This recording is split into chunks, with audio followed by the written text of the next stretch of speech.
Assalamualaikum warahmatullahi wabarakatuh. Salam, Om Swastiastu, Namo Buddhaya, dan salam kebajikan.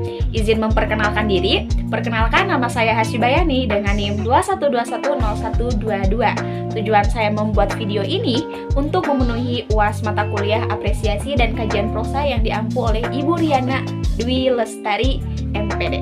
Nah, adapun yang akan saya bahas di dalam video ini yaitu mengenai resensi dari sebuah karya sastra novel yang berjudul Cantik Itu Luka karya Eka Kurniawan. Nah, teman-teman, sebelum Hasyibayani meresensi buku atau novel yang berjudul Cantik Itu Luka karya Eka Kurniawan, mungkin sebelumnya teman-teman juga udah ada yang baca nih, karena novel tersebut itu pada waktu itu sangat booming sekali, bahkan menjadi sebuah karya sastra novel yang bestseller pada tahun tersebut. Nah, mungkin teman-teman ada yang tahu nih keunikan dari novel itu tuh apa aja. Nah, di sini Hasyibayani kayak mau menceritakan atau ngasih tahu nih sedikit dari keunikan novel Cantik Itu Luka karya Eka Kurniawan. Apa nih keunikannya?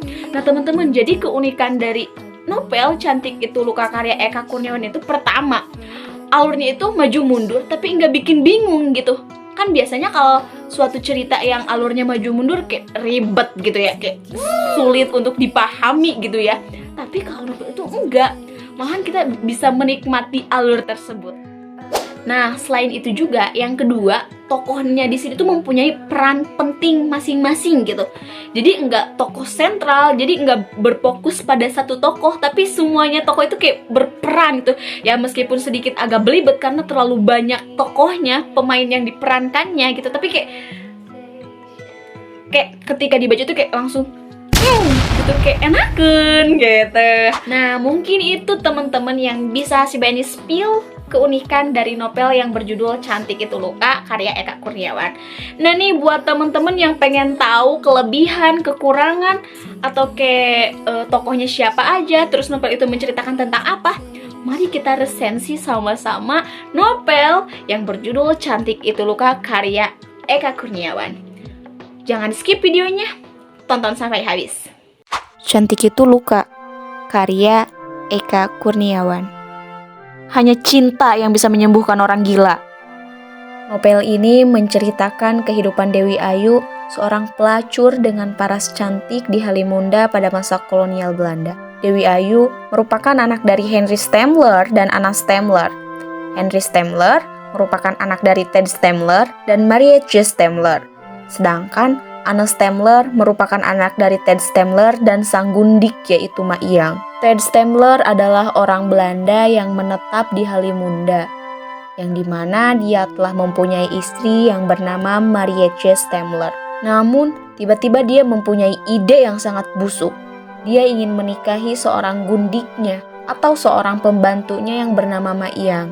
Ma Iyang pun menerima lamarannya karena dia diancam oleh Ted Stemler. Ma Iyang pun sedih karena dia menikah dengan orang yang tidak ia cintai dan dia harus meninggalkan kekasihnya yaitu Ma Gendik. Beberapa tahun kemudian, Ma Iyang dikaruniai seorang anak perempuan yang bernama Anna Stemler. Begitupun istri pertama Ted Stemler dan Marietje Stemler mempunyai seorang anak laki-laki yang bernama Henry Stemler. Hal yang paling mengejutkan ketika Anne dan Henry saling jatuh cinta dan mereka melakukan hubungan incest. Hasil dari hubungan gelap mereka melahirkan seorang anak perempuan yang bernama Dewi Ayu. Namun mereka pergi ke Eropa karena mereka takut dan malu atas perilaku dan ulah mereka. Singkat cerita, Dewi Ayu pun telah remaja. Namun di usia belianya, dia harus menikah.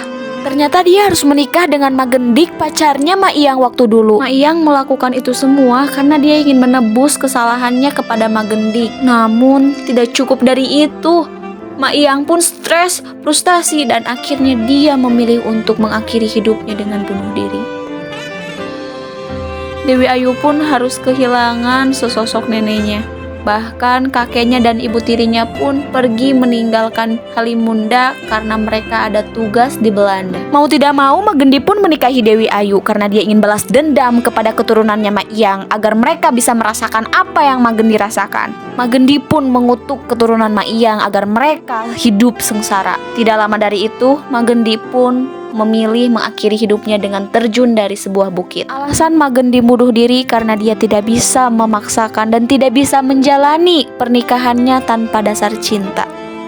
Dewi Ayu pun ditangkap oleh tawanan Jepang dan dijadikan wanita pemuas nafsu bagi tentara Jepang. Yang pada akhirnya Dewi Ayu pun melahirkan 4 bayi perempuan dengan ayah yang berbeda-beda, dengan identitas ayah yang tidak diketahui. Ketika melahirkan anak yang keempat, Dewi Ayu meninggal. Anak keempat terlahir berbeda dengan saudara yang lainnya. Anak keempat buruk rupa, namun dia diberikan nama Si Cantik. Singkat cerita, anak pertama Dewi Ayu, Alamanda, harus menikah dengan Sodanko. Dia adalah pria yang jahat dan bengis. Sodanko menjadikan Alamanda sebagai pemuas nafsunya, bahkan dia memperkosa dan menculiknya. Mau tidak mau pun, Alamanda harus menikah dengan Sodanko.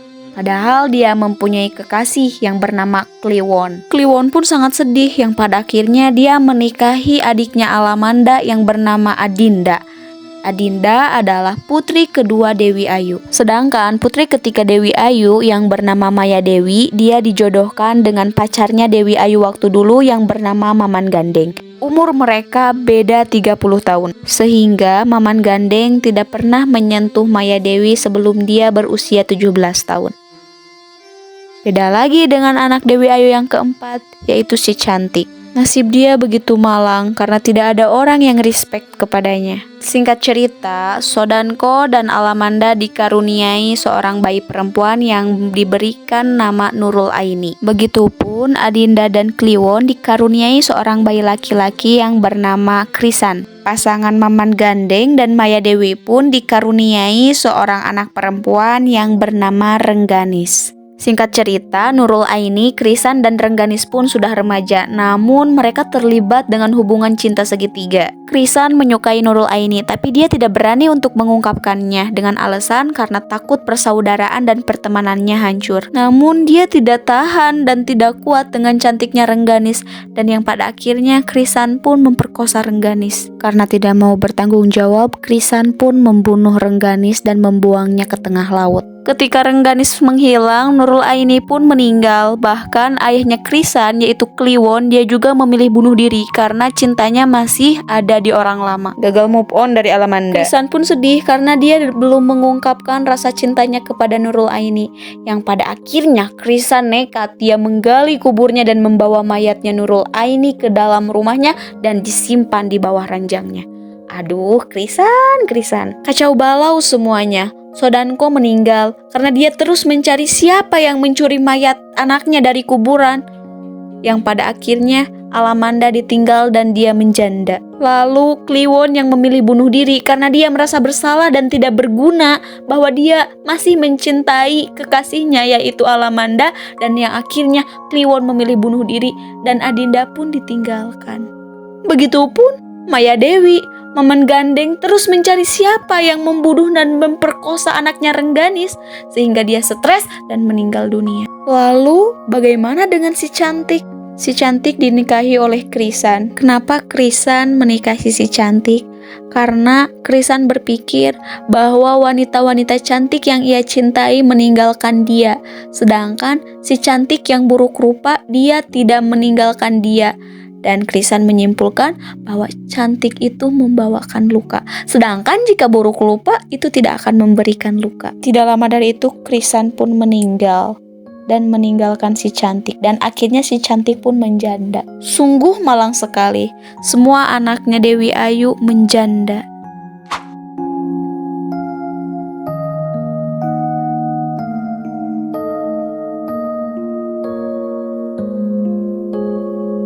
Nah teman-teman, sekarang teman-teman juga udah tahu kan bahwa novel yang berjudul Cantik Itu Luka karya Eka Kurniawan itu membahas tentang apa, lalu isi ceritanya seperti apa. Nah mudah-mudahan juga teman-teman bisa mengambil pelajaran, hikmah atau amanat dari video yang sebelumnya ditayangkan.